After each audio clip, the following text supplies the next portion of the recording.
Postcards from the Abyss, also known as History of Us. The mountain stood gentle against the sky, enveloped in wisps of cloud, like a fetus peacefully strangled in its own placenta. There was a time when its hills and cliffs were vibrant with roads and the bustle of traffic, perfumed seductions from a warm future. Now they lie congealed, spidery varicose veins on a rotting woman's corpse, incubating a bustling, furry, pubic undergrowth in which I am quite lost, wandering, posthumous, invisible.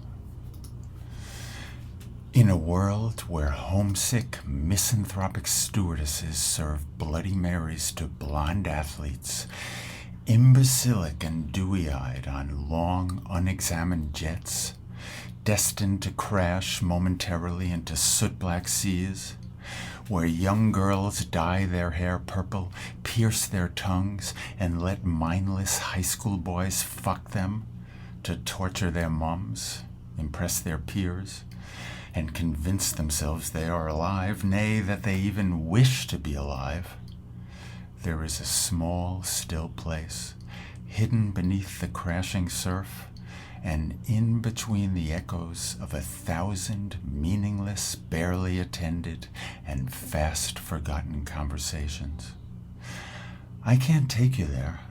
No one can. Shh. Listen. I had a great-grandfather, once sun-drenched and bursting full of sap, the rapturous poetry of ravenous sweat and bulging desire pumping his green veins. Can you hear his heart pounding as he awakens in a violent seizure of dread and longing, convinced he is about to fall through the creaky wooden floor of his filthy hovel into the silent abyss of the airless night? Soon enough, he was sawdust, charnel soot, his once vibrant pulp bubbling and hissing on the walls of the ancient crematorium, digested by clouds and pissed by future rains on his children's children. Shh. A baby is crying. Who can remember being fern, stalk, and lizard but a few moments ago? There is a message just over the horizon, beyond the windswept lake where the fat ladies lie, sneaking furtive, greedy glances at the bronzed and muscled lifeguards. When one is sufficiently dehydrated, the surface of the eyeball acts as a powerful and mucus-filled glue, which fuses the eye and lid. One must then manually alternate the position of the lid, closing the eye when the burning sensation becomes intolerable, and opening it again when sight is either desirable or becomes essential. A ferocious inwardness, to which certain ancient cultures ascribed transcendent spiritual qualities, is thus attained. If one is able to sufficiently objectify this pain, to dissociate one's self from it, the need to frantically open and shut the eye subsides. The eyeball itself then becomes infected, growing gradually rigid and sinking deeper and deeper into its socket. Paradoxically, one's second sight blossoms into a luxurious, intoxicating opulence. Job is an okay book if your cup of tea is a murderous, psychopathic god who revels in his egomaniacal, grandiose bluster and who offers not a hint of solace. Personally, I prefer Ecclesiastes. I relate to the pomposity and narcissistic apathy concerning the suffering of others one finds in the former. but aspire to the world-weary bird's-eye view of the latter.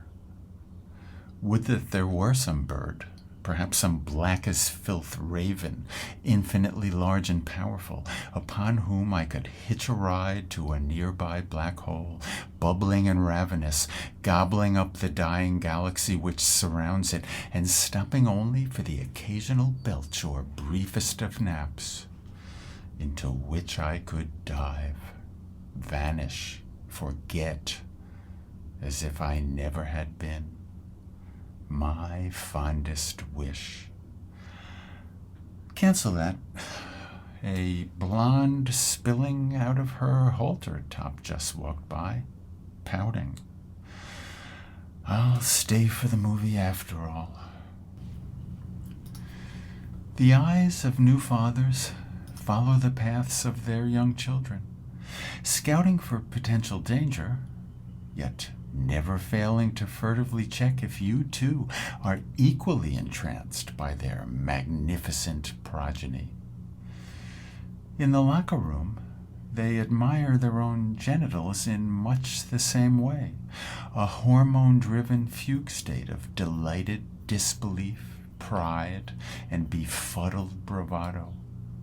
And the child, that greedy little Frankenstein, from whose neck nature has graciously deigned to remove the bolts in order that other hopeless, momentarily fertile blockheads might be hoodwinked into the very same cosmic, hopelessly overpriced Kentucky Derby of decay and death.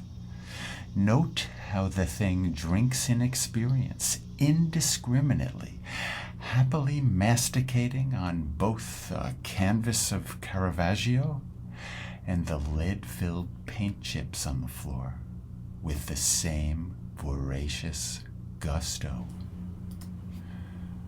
An old man is an aged wine, whether subtle and fine or loathsomely bitter, a decaying piece of wooden sculpture whose bark has been whittled away by wisdom, weather, and worms, a burnished etching of Dürer, a chaotic, incoherent piece of disease-bearing driftwood, which the sea has nonchalantly belched upon the beach.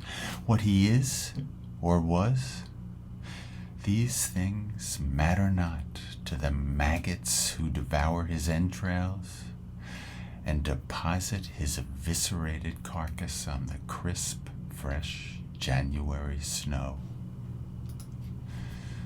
Roads that lead nowhere are extraordinarily well paved, traveled, and maintained.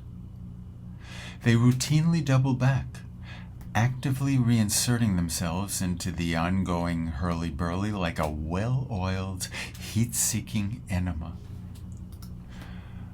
A foolish old man with a wide-brimmed hat trips over a mole's den, awaking an incandescently blue woman's head and torso from the earth. As soon as she begins her insufferably pretentious, endless pontifications concerning the warp and woof of our mercy-starved world, he stuffs her yammering mouth full of dirt and boulders in a fit of wild fury. God occasionally whispers to man, but his mouth is always full of stale, cheap 5 and dime store crackers.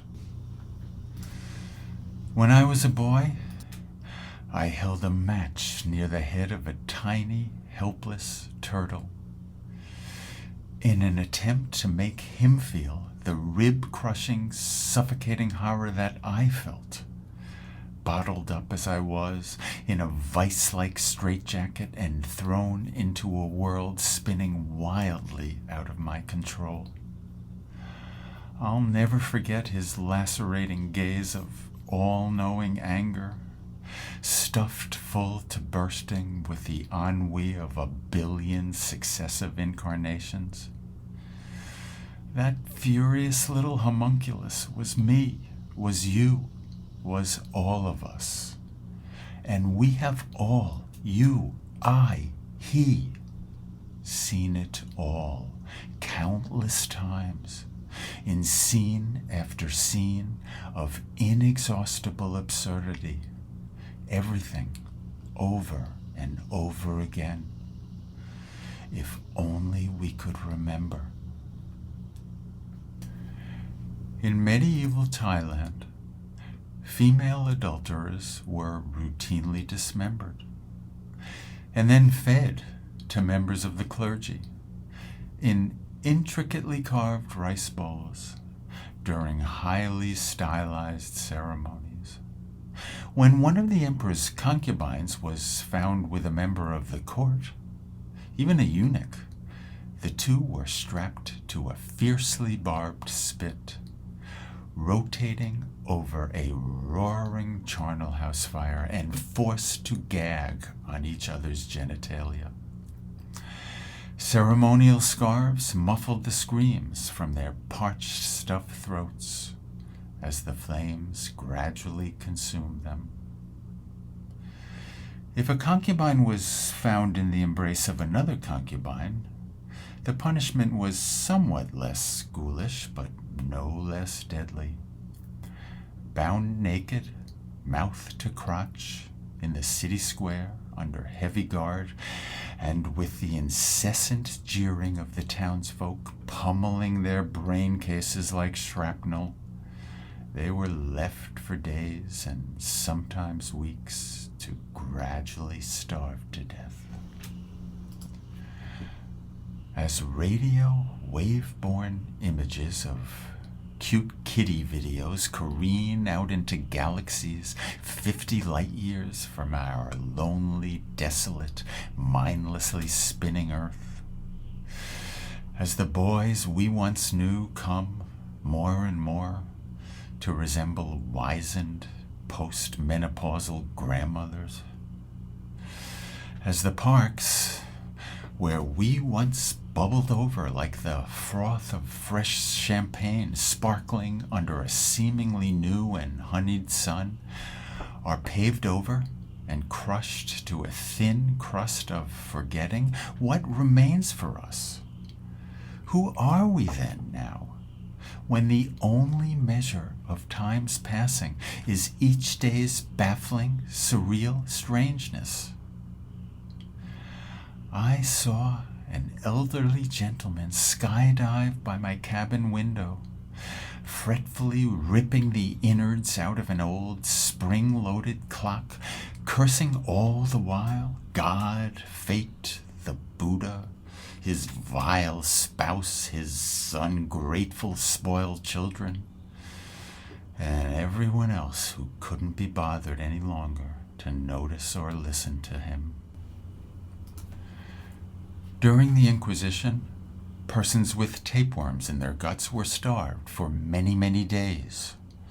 The inquisitor would then jam a sugar-encrusted crucifix down their throats, replete with an infinitely detailed rendering of the suffering, lacerated Christ. When the worm finally emerged to encircle the cross in a drunken, ecstatic bacchanal of insatiable filth, it was delicately disentangled, flayed alive, dyed the deepest purple, and entombed for all eternity in a meticulously constructed, stained glass image of the temptation in Eden. The sufferer's throat was then slit, his carcass gutted, the entrails cremated, and poured into a box of tin, upon which had been placed many zealous and earnest curses by many zealous and earnest monks, which was eventually buried in unhallowed ground. In mathematics, there is a class of functions so transcendently beautiful that those few and privileged beings who begin to fathom their implications gradually lose all interest in the outside world, to such an extent that they eventually become content to nourish their brains and nervous systems with their own muscles, sinews, internal organs, and finally, bones. The Holy Sacrament continues until such time as they lie completely helpless and emaciated, a mass of violently twitching, pulpy wet neurons upon which a pair of raw, pulsating stalks blossom into bloodshot, weary, hypertrophic eyes, beatifically sedate and heavy-lidded. It is said that in one of the lesser-known byways of the Inferno, Pete Seeger sings eternally indistinguishable chestnuts of American folk song, as, all the while, rotting, cancerous nodes gradually encircle, inflame, and finally sever his vocal cords, one from the other. This process repeats itself in perpetuity. Garrison Keillor is, needless to say, master of ceremonies. The applause is deafening. It is, after all, a human interest story. There was a train that used to pass by my house just before dawn. No matter where I was, or what the position of my body, it would pass just behind me, a bit elevated and to my left. No one else ever heard it, which, to me, proved its existence beyond any shadow of doubt. On any given night, it might be carrying Polish Jews on their way to Dachau, goats with red slits for eyes piled high and suffocating atop one another, gouging each other's flesh and praying goat prayers for the sweetness of a swift oblivion. Carloads of moronically babbling nouveau riche women, swollen with food, liquor, and unearned wealth, returning to their multi-terraced underwater stucco dwellings, proudly exchanging photos and anecdotes of their gilled, pampered, and fish-tailed children. Refugee Rwandan women screaming in pain and clutching wildly at the doors and windows in hopeless attempts to escape, pregnant to bursting with their famished, already toothed unborn. And my father, reading, with his legs up, happy deaf to my pleas and shrieks as I ran alongside, wildly panting, with my heart violently pounding. If you see him, do let him know how hard I tried to reach him, how very hard, only to find that his heart had burst into flames long ago, his ears and mind eaten away by worms.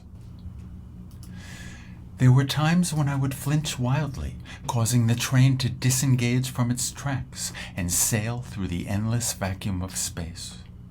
I would then become aware of a goat-hoofed stranger, well, at first a stranger, now perhaps a friend, sitting comfortably and patiently at the right foot of my bed as I lay there paralyzed in milky, monstrous sleep, waiting, dreading, who had been there since the very beginning, before I was even a twinkle in my wretched parents' gangrenous eyes, noting my progress from bud to bloom to bulbous concupiscence, taking careful note of the ever-growing stench of decay which surrounded me, waking, sleeping, fleeing, it mattered not. A farmer, a fisher of men, the one for whom days and years, centuries and eons mean nothing. His shroud was draped long and low, comforting in the way only terror can be comforting. Terror I well knew was there all along, right behind that all too familiar fold, there in the fabric of space-time, into which I would sometimes fall soundlessly, into that fiendish, crumb-filled pants pocket in which long, dormant, gaping maws shred the living randomly and mindlessly in their forever dreamless sleep. There was nothing grand or theatrical about it, no monolith slabs, no games of chess, tunnels of soothing white light, or honeyed affirmations of the dearly departed. Quite bureaucratic, really, clinical. The same old tale Beelzebub has been telling his grandchildren since the Big Bang, endlessly regurgitated and recycled, calm without affect, signifying nothing. He is stupendously bored, truth to tell, the old fellow, but needs must engage in the telling once more, for if he doesn't, he would be liable to be shred to bits by older gods and furies, of whom even he is horror-struck. As a child, I used to leave the closet door sometimes open, sometimes closed, to either be aware of his coming or in a feeble attempt to bar his entry. I suppose I was at least sometimes successful, for at times I slept soundly through his relentless and inevitable visits, soothed by sham defenses and the nearness of two who promised my eternal protection. That they did during waking hours. Come the gloom of midnight, and suddenly there they were again, masks off, joined with him in a witch's sabbath of violence and gleeful sadism. One has joined hell's ranks, the other clings to a cliff by a bitten, broken-off fingernail. They were the white noise purporting to insulate my child's sleep against the jingle-jangle morning of the devil's sanitation crew. And they were that crew as well, proud to be in the very most front ranks of its demons, amongst its most fervently ambitious perpetrators. How I miss the old underground brothel. It's a shame the feds smoked the mob out of what was, for them, such an uncharacteristically creative business. I remember the cranky, painted crone who stood like a sentinel at the tunnel's entrance, with an absurdly self-important seriousness, as if she were collecting tickets at some exquisitely renovated Baroque church for a performance by the tallest scholars of Josquin and Palestrina. An elementary school cafeteria lady, surely, who had been picked up, wriggling and screaming, in the talons of a rapacious pterodactyl, dipped in a hot, bloody river of yellow piss venom and Salisbury steak gravy, and deposited, along with thousands of other indistinguishable, eviscerated elementary school cafeteria workers, in this hellish Madame Tussaud's Hall of Mirrors. Directly behind her, a large and overly lit room in which enormous silicone-enhanced breasts hung from hideous ancient heads with red-rimmed, exhausted eyes and disfigured collagen lips, looking as if they had been stuck on by a blind, drunken potter, mouths which hawked caged sideshow hookers, large swaths of whose skin hung from garden stakes, women with bloody, lidless eyes where nipples ought to have been, the mouths on their violently stretched face masks attempting to violently drown one another out with their snarled, grunted offers of vigorous fellatio, all the while navigating through a room strewn full of random sacks of ancient hag titties and severed limbs of long-gone great-aunts pulsating, gesticulating in wild proto-flesh speak. A real man ought to have been able to enjoy himself there. Were I a real man, I could most certainly have enjoyed myself there, had I not been forced by something broken within me to slink off, craven, defeated, and having spent nothing of myself. A real man would not invariably begin to obsess how they and he were made mostly of empty space and become suddenly, hopelessly paralyzed with the fear of falling into the infinite vacuum which was rapidly opening up just beneath him. Can you see them in the hall there? The ghoulish vampires with their razor-sharp nails, whispering, smirking, waiting for the carefree athletes and sailors? I remember, on each occasion, looking desperately for an exit. There was, invariably, only one. A whip-vicious, violently lurching, log flume ride, in which one squirmed, desperately nauseated like a boneless mouse, clutching one's torn, bloodied ears in an attempt to avoid their deadly, narcotic, repulsive yet infinitely seductive siren song, wafting down like poisonous incense from above. At the library, there are drafty catacombs lined with the dead and cast-off skins of still molting cultures. Long ago, I rubbed myself eagerly against those delicious, velvety casket linings, so full of solace and the promise they would somehow protect me from the horrors and cataclysms which lurked outside. Oh, to experience again that first flush of my easy, effortless immortality, to be encased in the milky white bosom of my flawless infant skin, encased in the inexhaustible milky white bosom of sweet, dream-filled nights spent removing from that still pristine skin the dried newsprint of presumed eternal profundities.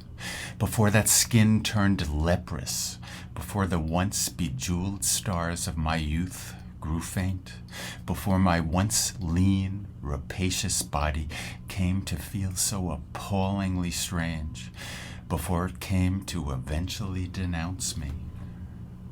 When a man's brain has been stuffed once too often, full of the petty ruminations of tyrannical ancestors, only then does he come to betray himself and what he might have been or might have kept on being, sufficiently to become a philosopher, to bid adieu to the land of the living, to choke to death, to drown, hopelessly affixed to the head of a pin, surrounded by incessantly garrulous blowhards screaming endless filth and nonsense from their abyss into what has now become his own. Oh, you men who think or say that I am malevolent or misanthropic, how greatly do you wrong me. I am no easily dismissed, black as pitch class clown, buried to the neck in a quicksand of self, burbling, stale, exasperating witticisms. You would have me gentle, nourishing others, like fresh rain in Japanese gardens, full of grace and humility. Fools and blind men, all. I will feed and clothe you, only to stab your fat and stylishly bedecked guts to the quick, spilling what was left of and in you to the ground, as you watch helplessly and stupendously betrayed. I am that, but much else besides. I will spin your skin anew on a loom made of galaxies, into fingers which reach tendril-like and delicate, into the endless abyss of everything and nothing, wildly flailing and thrashing about in the desperate hope of a familiar touch or sensation. I will wind your starry fingers through my own until the powdered universe binds and fuses us into a single filament and rains down a honeyed forgetting, which will course, delicious and sensuous, through our infinitely supple, once again infant veins.